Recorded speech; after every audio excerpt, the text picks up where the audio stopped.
Hi everyone, Laura here. So I'm standing here in some pretty baggy clothing. Why? Because today, July 1st, 2012, is my 1-year surge anniversary. Sorry about the voice, I have a cold. So this was me. These pants were me. This used to be me. I used to be this big. These are my size 26, and standing here, I did this a couple of months ago, back in February, put on my 26s and couldn't believe how much I had lost, but standing here, holding them up, they're huge, and this used to be me, and this shirt too. This shirt used to fit me, like, completely. And so, pants and shirt, that used to be me. That's not me anymore. So, I can slide those off without having to unbutton them. And this shirt is practically, it's one of my night shirts now. That's not me anymore either. This is me. Live body shot. I know somebody was asking. This is me.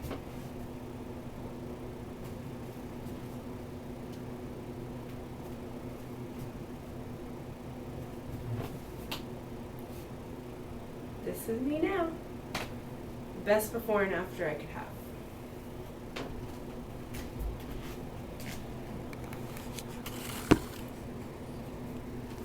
All right. I'm hoping. Let me see, can you guys see me?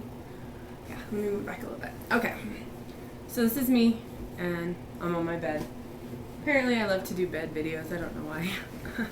Anyway, so, this is me. 1 year post-op. This time at 11 a.m., I think I was out of surgery. It was a Friday, and I was in recovery. Probably, I remember waking up and being like, oh my God, what did I do? Why did I do this to myself?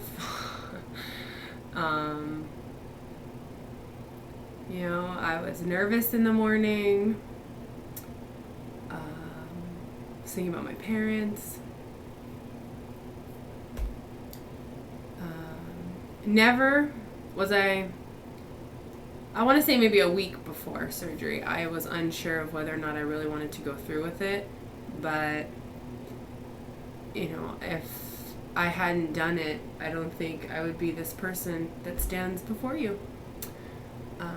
And I always tell people, unfortunately, yet fortunately, my parents' passing made me realize, I think out of great struggle comes, I don't know what the quote is, but I mean, out of great struggle, out of suffering can come something good. And from my parents' passing, and for those of you who don't know my story, kind of going backwards here, I started my journey at 3:47 in December 2010. That was after both my parents had passed away, my mom in 2009 and my dad actually in 2010.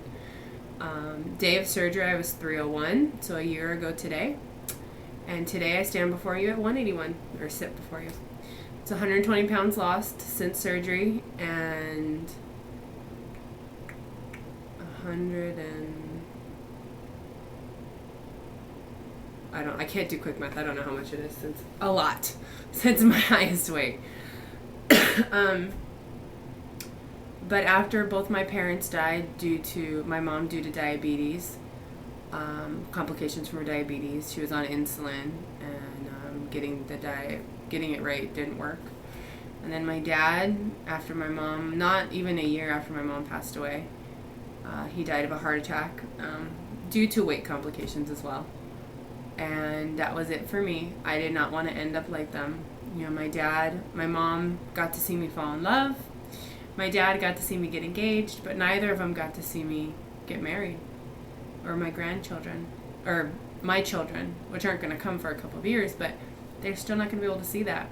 And I want to be able to see my children grow up my grandchildren grow up, maybe even my great-grandbabies. And I know that doing this, staying healthy, is what's going to do it. I know that, what have I learned over the past year? I don't have any notes written down. I'm just rambling. What have I learned over the past year? I've learned you need to drink your water. That's all I have to say. Even over this past 4 days that I've been off because my father-in-law has been in town, I've not been drinking my water, and it causes bathroom issues. Drink your water. That's all I have to say. It's okay if you fall off the wagon. Just don't let it snowball into something bigger that you can't control. Carbs are not the enemy. I know some people think they are, but they're not. It won't help you lose your weight as fast, but you don't have to. This is my personal journey, so I'm not dictating a plan for anybody else, but you can't feel like you're on a diet. If you feel like you're on a diet, it's not going to work.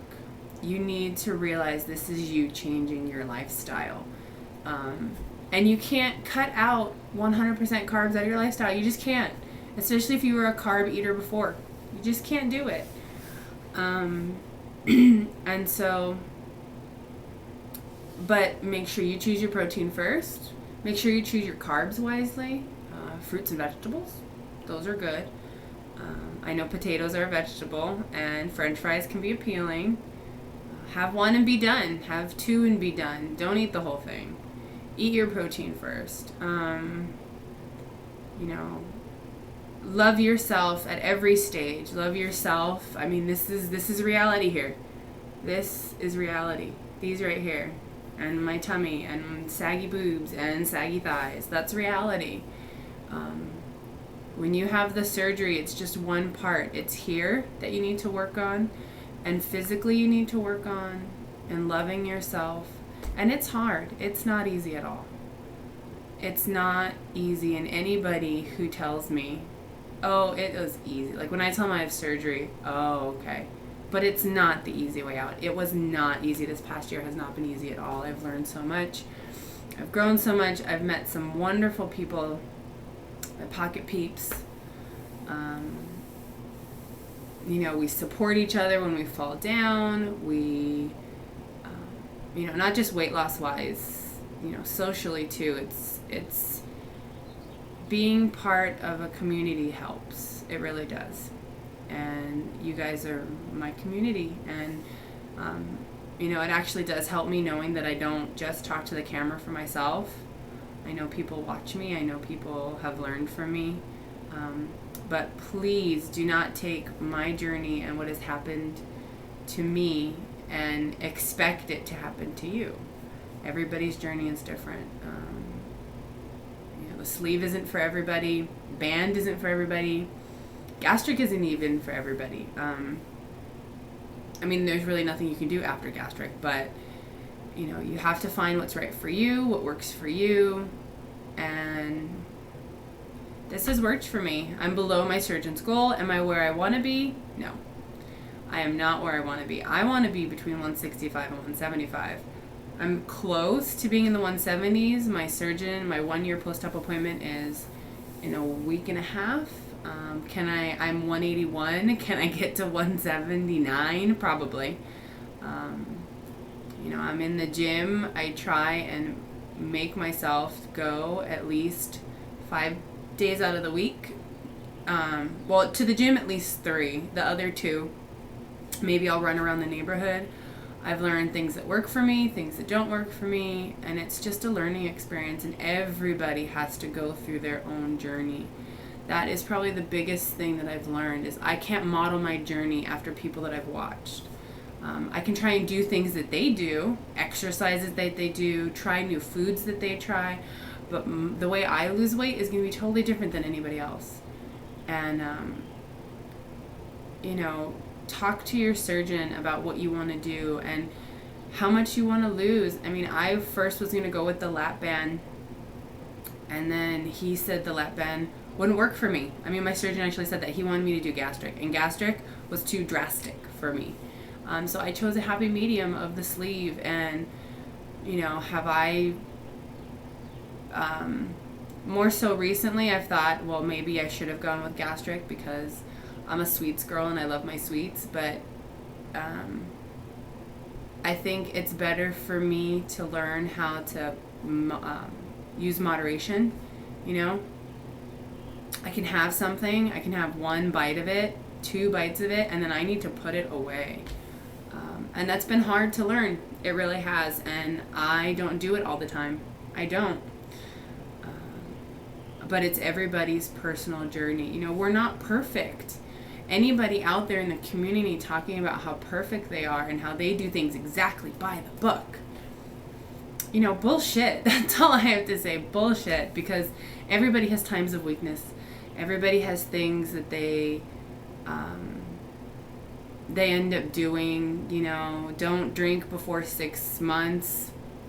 I did that. I drank before 6 months.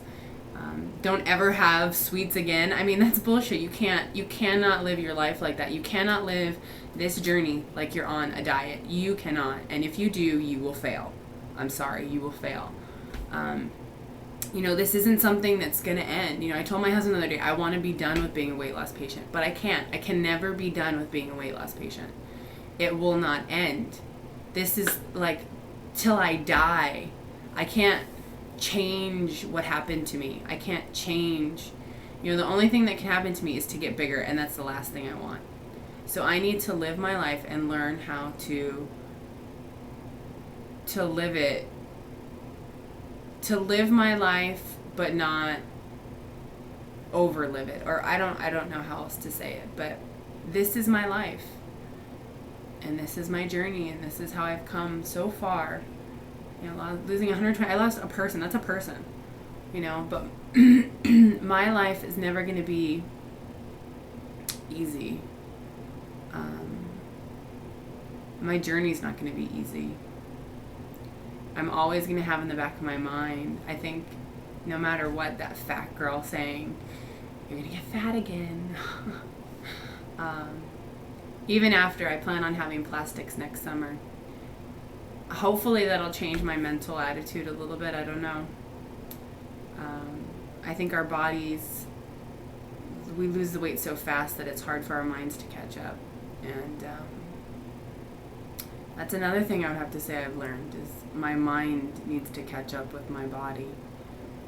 I was at an event yesterday. My uncle got married and everybody was telling me how great I look and don't lose another pound and you look gorgeous. And I look in the mirror and I see a skinny girl, but I don't feel it. So I'm still evolving, even after 1 year. I mean, it's going to take, I'm sure, years for it to happen. But anyway, this video is getting kind of long. So anyway, this is me, 1 year out, Laura. Exactly 1 year today. Anyway, I hope you guys have a great time, and I hope you enjoy my rambling. I'll talk to y'all later. Bye.